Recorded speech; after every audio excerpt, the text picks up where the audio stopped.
মিরাজুল কোরআন নুরানি হাফিজিয়া মাদ্রাসা এতিমখানা কর্তৃক আয়োজিত বিশাল তাফসিরুল কোরআন মাহফিলের আয়োজন যারা করেছেন সকলকে অন্তঃস্থল থেকে আন্তরিক মুবারকবাদ জানিয়ে শুরু করছি আজকের এই প্রোগ্রাম। নবীজি সাল্লাল্লাহু আলাইহি ওয়াসাল্লাম বলেন, وعن طلق بن علي قال سمعت رسول الله صلى الله عليه وسلم من أدرك والديه عند الكبر أحدهما وأنا في صلاة العشاء وقد قرأت بها بفاتحة الكتاب فناداها يا محمد لاجبتها। নবীজি সাল্লাল্লাহু আলাইহি ওয়াসাল্লাম বলেন, আমি মুহাম্মদুর রাসূলুল্লাহ যদি আমি ঈশার নামাজে দাঁড়িয়ে যাই, যেই নামাজে আমি ওয়াকাদ করাতু বিহা বিফাতিহাতিল কিতাব, যেই নামাজে আমি সূরা ফাতিহা পুরোটা পড়ে ফেলেছি, এমন সময় যদি ফানাদাহা ইয়া মুহাম্মদ, এমন সময় যদি আমার মা অথবা বাবা আমাকে ডাক দেয় অথবা দুইজনের মধ্য থেকে একজন যদি আমাকে ডাক দেয়, ফানাদাহা ইয়া মুহাম্মদ, হে মুহাম্মদ তুমি এসো। মুহাম্মদ রাসূলুল্লাহ সাল্লাল্লাহু আলাইহি ওয়াসাল্লাম বলছেন, খেয়াল করে বুঝবেন বন্ধুরা আমার, যেই নামাজে মুহাম্মদ সূরা ফাতিহাও পড়ে ফেলেছে, এমন সময় যদি মুহাম্মদকে ডাকা হয় যে ফানাদাহা ইয়া মুহাম্মদ, হে মুহাম্মদ তুমি আসো, লাজাবতুহা, কসম আল্লাহর আমি মুহাম্মদ সেই নামাজকে ছেড়ে দিয়ে আমি মা বাবার ডাকে সাড়া দিয়ে উপস্থিত হয়ে যাব। সুবহানাল্লাহ। তাহলে বোঝা গেল বন্ধুরা আমার, মা বাবার কথা কতটা গুরুত্ব এখানে দেওয়া হয়েছে, মা বাবার কথাকে কতটা গুরুত্ব এখানে দেওয়া হয়েছে। নামাজের মধ্যে যদি মুহাম্মদকে ডাকে নামাজ ছেড়ে দিয়া মা বাবার কথায় সাড়া দিয়া উপস্থিত হয়ে যেতে হবে। মা বাবার কথাটাকে কতটা গুরুত্ব দেওয়া হয়েছে। সাহাবায়ে কেরামরা জিজ্ঞেস করছিলেন, ইয়া রাসূলুল্লাহ, আমাদের সম্পদগুলো আমরা কোন রাস্তায় ব্যয় করব? তখন নবীজি সাল্লাল্লাহু আলাইহি ওয়াসাল্লাম বললেন যে তোমরা তোমাদের সম্পদগুলা তোমরা তোমাদের মা বাবার পিছনে ব্যয় করবা। তার মানে নবীজি সাল্লাল্লাহু আলাইহি ওয়াসাল্লাম আমাদের সম্পদগুলাকে মা বাবার জন্য ব্যয় করার কথা বললেন। একদিন বিশ্বনবী সাল্লাল্লাহু আলাইহি ওয়াসাল্লামের দরবারে একজন লোক এসে বলেন, ইয়া রাসূলুল্লাহ, আমার সম্পদগুলা আমার বাপ সে বিভিন্নভাবে খরচ করে ফেলে। ইয়া রাসূলুল্লাহ, আপনি আমার বাপকে নিষেধ করে দেন সে যেন আমার সম্পদ বিভিন্নভাবে খরচ না করে। তখন মুহাম্মদুর রাসূলুল্লাহ সাল্লাল্লাহু আলাইহি ওয়াসাল্লাম বললেন, যাও তার বাবাকে ডেকে নিয়ে আসো। এই সন্তানকে ডাকতে পাঠিয়ে দিলেন বাবাকে, যাও তোমার বাবাকে ডেকে নিয়ে আসো। সন্তান বাবাকে ডাকার জন্য চলে গেলেন। ইতিমধ্যে জিবরাইল আলাইহিস সালাম এসে উপস্থিত হয়ে গেলেন। ইয়া রাসূলুল্লাহ, ওই যেই ছেলেটা আসছিল তার বাবার বিরুদ্ধে নালিশ দেওয়ার জন্য, ইয়া রাসূলুল্লাহ আপনার কাছে আসছিল, আপনি ওই বাবাকে জিজ্ঞেস করবেন সে তার সম্পদগুলোকে কোন কাজের মধ্যে ব্যয় করে। আর দ্বিতীয় একটা জিনিস যেটা আপনি তার বাবাকে জিজ্ঞেস করবেন, যেই কথা একমাত্র তার বাপ জানে, পৃথিবীর কোন মানুষ আর জানে না, সেই কথা কি কথা একমাত্র তার বাপের মনের মধ্যে আছে, পৃথিবীর কোনো মানুষকে কোনোদিন বলে নাই, এই কথাটা আপনি জিজ্ঞেস করবেন। তখন নবীজি সাল্লাল্লাহু আলাইহি ওয়াসাল্লাম এই কথাটা মনে মনে রাখলেন। যখন তার সন্তান তার বাপকে নিয়ে আসলেন, বললেন, ইয়া রাসূলুল্লাহ, এই যে আমার আব্বাকে নিয়ে এসেছি, জিজ্ঞেস করেন এবার।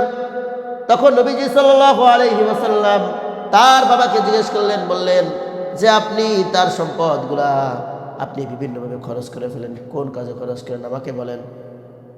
তখন তার বাপ বলতেছে, ইয়া রাসূলুল্লাহ, আমি বলবো না, আমার সন্তানকে জিজ্ঞেস করেন।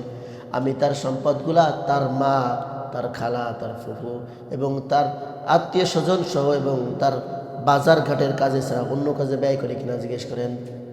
তখন নবী ওই ছেলে বলতেছে, হ্যাঁ ইয়া রাসূলুল্লাহ, আমার সম্পদগুলো সে নিজের পরিবারের জন্য, তার আমার মায়ের জন্য, আমার খালার জন্য এবং নিজেদের খরচের জন্য ব্যবহার করে, তাছাড়া অন্য কাজে ব্যবহার করে না।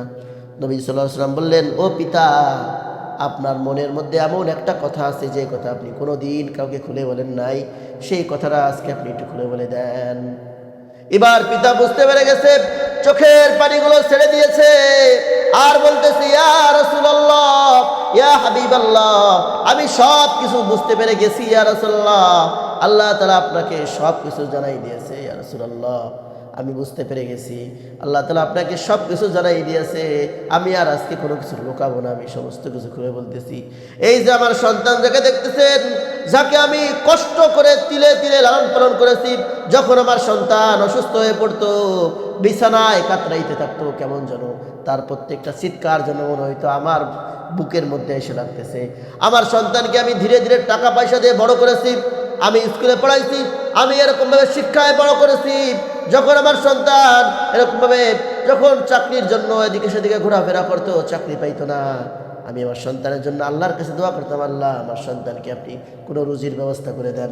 আমার সন্তান যখন অসুস্থ হয়ে যেত, কেমন যেন সেই অসুস্থতা আমার বুকের মধ্যে এসে গ্রাস করে বসত, আমার তার ব্যথা আমি ব্যথিত হয়ে যেতাম। ইয়া রাসূলুল্লাহ, এই সেই সন্তান, যে সন্তান আমার সাথে কথা বলে না, যে সন্তান আমার সাথে একটু কথা বলে না, এমনকি পাড়ার মানুষের সাথে যেরকম ব্যবহার আচরণ করে ঠিক এরকম ব্যবহার আচরণ আমার সাথে করে না। ইয়া রাসূলুল্লাহ, সেই দুঃখে আমি আমার কথাগুলোকে মনের মধ্যে রেখে দিয়েছি যে ইয়া রাসূলুল্লাহ, যে আমার সন্তান আমার সাথে যে কথা বলে না, সেই কষ্টগুলো মনের মধ্যে জমা রেখে দিয়েছি, আমি কোনো দিন এই কথা কাউকে বলি নাই। তখন সন্তান নিজের ভুলটা বুঝতে পারছে। নবীজি সাল্লাল্লাহু আলাইহি সাল্লাম তাকে ধরে বলছেন, আরেকটা রাতে আসছে, নবীজি তার কলারটা ধরে বললেন, নিয়ে সন্তান শুনে রাখো, আজকের পর থেকে তোমার সমস্ত সম্পদের উপর তোমার বাপ মা দুজনেরই হক রয়ে গেছে। তার মানে বোঝা গেল বাপ মার হক, সন্তানের সমস্ত সম্পদের প্রতি বাপ মার একটা হক রয়ে গেছে। চাইলে বাপ মা ওই সন্তানের সম্পদ থেকে খরচ করতে পারবে। রগিমানহু কিলা মান ইয়া রাসূলুল্লাহ মান আদরাকা ওয়ালিদাইহি ইনদাল কিবারি আহাদুহুমা। নবীজি সাল্লাল্লাহু আলাইহি সাল্লাম একদিন বলতেছেন, রগিমানহু, ওই ব্যক্তির নাকটা ধুলাই মলিন হোক, ওই ব্যক্তির নাকটা ধুলাই মলিন হোক, ওই ব্যক্তির নাকটা ধুলাই মলিন হয়ে যাক। সাহাবায়ে কেরামরা বুঝলেন, বুঝতে পারলেন নবীজি যখন কোনো কথাকে গুরুত্ব দিয়ে বলতে চান, বারবার সেই কথাটা পুনরাবৃত্ত করেন, তখন সাহাবায়ে কেরামরা বলতেছেন, ইয়া রাসূলুল্লাহ, আপনি কোন ব্যক্তির নাকটা ধুলায় মলিন হয়ে যাওয়ার কথা বলতেছেন? তখন সাহাবায়ে কেরাম নবী সাল্লাল্লাহু আলাইহি ওয়াসাল্লাম বলতেছেন, ওই ব্যক্তির নাকটা ধুলায় মলিন হয়ে যাক যারা এই পৃথিবীর বুকে মা বাবাকে পেল, অথবা মাকে পেল, অথবা বাবাকে পেল, তাদের খেদমত দ্বারা জান্নাতকে হাসিল করতে পারলো না, ওই ব্যক্তির নাকটা ধুলায় মলিন হয়ে যাক। নাউযুবিল্লাহ। এই জন্য মা বাবাকে সর্বোচ্চ প্রায়োরিটি দিতে হবে, এবং মা বাবাকে নিজের সম্পদ সব কিছু দিয়ে মা বাবাকে বঞ্চিত করা যাবে না। নিজের সম্পদের ভাগ মা বাবাকে দিতে হবে, নিজের সম্পদের সমস্ত অধিকার মা বাবাকে দিতে হবে, এবং মা বাবাকে রাখতে হবে পুরো পরিবারের মধ্যে সবচেয়ে উঁচু পর্যায়ে। মা বাবার কথা সে ভুল বলুক, সেটার উপর প্রাধান্য দিয়ে সন্তান তোমাকে তার কথার উপরে প্রাধান্য দিতে হবে, এবং মা বাবার কথাই শেষ কথা হতে হবে। এইভাবেই নিজের জীবনকে পরিচালনা করতে হবে ইনশাআল্লাহ তাআলা। আল্লাহ তাআলা দুনিয়া এবং আখিরাতে উভয় জাহান আল্লাহ তাআলা আপনাকে কামিয়াবি করে দিবেন।